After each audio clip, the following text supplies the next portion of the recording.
Memangnya siapa yang hendak bertamu ke rumah orang pada waktu maghrib? Maghrib adalah saat di mana matahari sudah tenggelam namun masih muncul dengan sinar yang terkadang berwarna oranye atau merah menyala. Pada waktu itulah, orang tua biasanya menyuruh anaknya untuk masuk ke dalam rumah dan menghentikan aktivitas di luar rumah. Mereka percaya bahwa saat maghrib tiba, akan banyak setan dan jin yang berkeliaran. Rasulullah Shallallahu Alaihi Wasallam sudah sangat jelas memerintahkan umatnya agar ketika maghrib menutup pintu dan menggendong bayi yang masih kecil.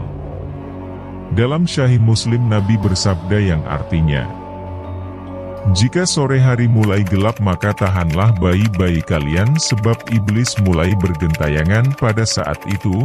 Jika sesaat dari malam telah berlalu maka lepaskan mereka, kunci pintu-pintu rumah dan sebutlah nama Allah sebab setan tidak membuka pintu yang tertutup. Dan tutup rapat tempat air kalian dan sebutlah nama Allah. Dan tutup tempat makanan kalian dan sebutlah nama Allah. Meskipun kalian mendapatkan sesuatu padanya." Hai Muslim, pada waktu maghrib itulah seluruh umat muslim diperingatkan untuk segera menutup pintu dan jendela seraya mengucapkan bismillah agar wanita ini tak datang ke rumah. Memangnya siapa wanita itu? Apa yang dia lakukan di dalam rumah kita? Ketahuilah bahwa dia bukanlah wanita baik, namun bisa saja mencelakakan anak dan wanita yang tengah hamil. Mungkin ada yang pernah dengar nama Ummu Sibyan ataupun tidak sebelum ini. Ummu Sibyan ini adalah kaum jin yang berjenis kelamin wanita yang suka mengganggu bayi dan anak yang berusia kurang dari 2 tahun serta wanita hamil. Sebab itulah anak-anak yang baru lahir harus diazankan terlebih dahulu agar bayi itu tidak diikuti oleh jin ini. Apa kerja jin Ummu Sibyan? Seperti yang diceritakan dalam kisah jin Ummu Sibyan dengan Nabi Sulaiman, jin ini mengatakan ia bisa masuk dalam rahim perempuan dan mengikat rahimnya serta menyumbat dengan tujuan agar korbannya itu tidak bisa mengandung. Diceritakan juga jin ini masuk ke dalam perut orang perempuan yang hamil.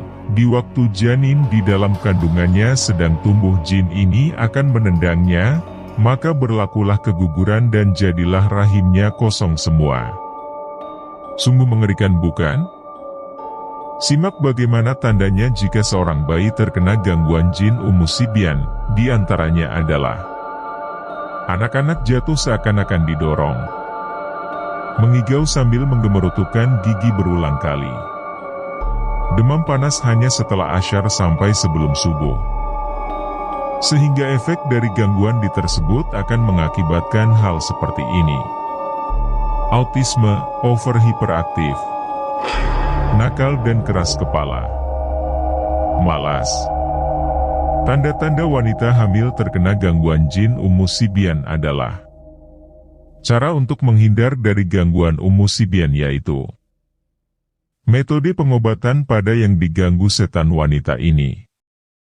Metode pengobatan pada wanita hamil adalah dengan cara bisa juga dibacakan doa-doa pada minyak zaitun untuk dioleskan pada bagian dada, dahi dan tulang belikat sebelum tidur.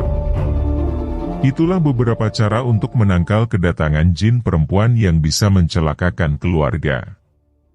Sayangi keluarga dan jangan biarkan waktu maghrib menjadi jalan untuk mereka merusak keharmonisan rumah tangga Anda.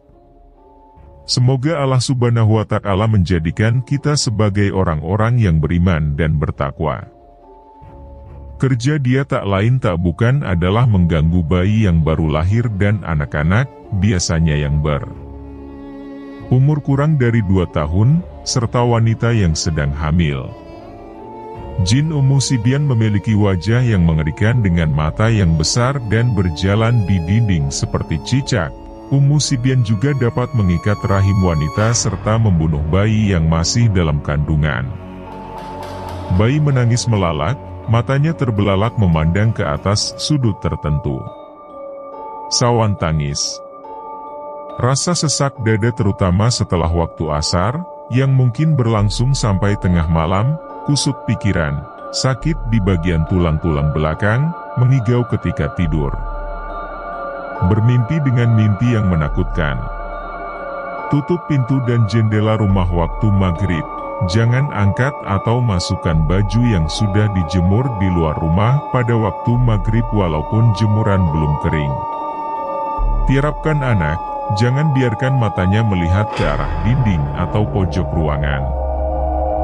Baca ayat kursi dan 3 surat Qul kemudian tiup ke ubun-ubunnya sampai berhenti menangis.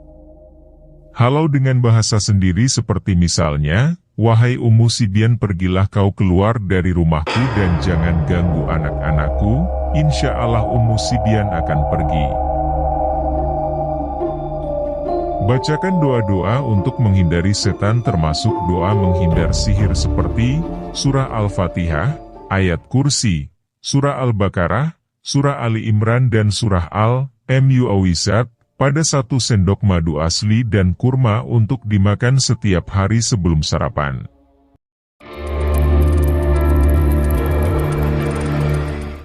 Perjanjian Ummu Sibyan dan Nabi Sulaiman di masa lalu.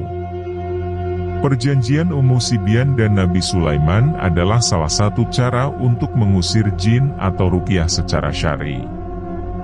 Awal muasal kisah kejadian tersebut. Dahulu ketika Nabi Sulaiman duduk di atas kursinya dengan angin yang membawa permadaninya ditemani burung dan bala tentara semua golongan jin yang melayani sang Nabi dengan penuh khidmat. Perjalanan Nabi Sulaiman bermula dari Syam Syria menuju ke Rum dan didampingi malaikat Jibril serta Mikail di sebelah kanan dan kirinya. Tiba-tiba ia dikejutkan oleh seorang wanita tua dari golongan jin dengan gigi seperti gading gajah dengan rambut dan bulu yang menyerupai pelepah pohon kurma yang mengeluarkan bau tidak sedap. Hidungnya mengeluarkan asap.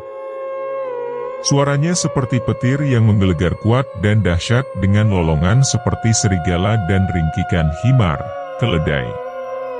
Digambarkan juga ia memiliki mata yang menyala dan berwarna merah seperti kilat yang menyambar.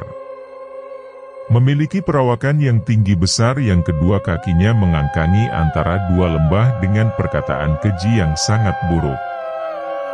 Karena sosoknya itu Nabi Sulaiman terkejut sehingga beliau bersujud kepada Allah Subhanahu wa Ta'ala. Dalam riwayat YG lain beliau sujud sambil membaca Subuhun Kudusun Robbuna wa Robbul Malaikati wa Ruhit. Setelah itu beliau mengangkat kepala dari sujudnya dan berkata, "Wahai engkau wanita tidak pernah aka. Melihat makhluk yang paling buruk darimu dan tidak ada makhluk yang lebih buruk darimu. Siapa namamu? Dan bagaimana keberadaanmu?" Maka berkatalah dia, "Hammah binti Hammah, anak perempuan dari iblis, adapun julukanku adalah Ummu Sibyan." Dan dia mengatakan, "Aku tinggal di udara antara langit dan bumi." Nabi Sulaiman bersabda, "Wahai terkutuk kepada manusia yang bagaimanakah engkau bisa menguasainya?" Menjawab Hammah, "Kepada manusia yang buruk perangainya, dan kepada manusia YG tidak ada besertanya." Ayat dari Kitabullah dan cincin MU ya Nabi Allah, aku masuk pada mereka melalui mengalirnya darah dalam uratnya. Dan dia menambahkan, dan aku masuk pada mereka kepada apa YG mereka bawa, dan aku masuk pada diri-diri mereka. Aku dan bala tentaraku suka sekali mendiami rumah-rumah yang kosong, dari akulah semua sumber penyakit dan semua sumber yang membahayakan. Akulah yang mengurangi harta-hartanya orang yang berdagang, akulah yang menyebabkan anak-anak kecil menangis, akulah yang menyebabkan wanita mandul. Kesepian, keguguran dan masih banyak lagi perbuatan-perbuatan buruk yang lainnya. Kemudian Nabi Sulaiman bersabda, "Wahai yang dilaknat, bagaimana caranya engkau menyakiti anak-anak kecil serta membuatnya sakit dan bagaimana pula engkau bisa mengurangi hartanya manusia?" Dari kisah tersebut terjadilah 7 buah perjanjian yang intinya bahwa semua jin pengganggu adalah tentara dan anak cucunya Ummu Shibhan. Kemudian jin itu diikat dengan 7 perjanjian itu dan melarang untuk mencelakai anak cucu Adam. Apabila di zaman sekarang ada jin yang memiliki postur besar seperti genderuwo dan buta ijo, maka kemungkinan ia adalah anak turunnya Ummu Sibyan.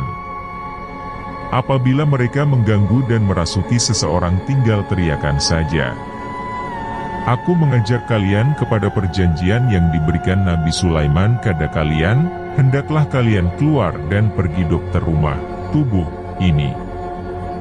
Aku mengajak kalian atas nama Allah untuk keluar dan jangan sekali-sekali kalian menyakiti siapapun. Jadi begitulah kisah dari perjanjian Ummu Sibyan dan Nabi Sulaiman alaihissalam. Kiranya kita imani dan percaya, gengs.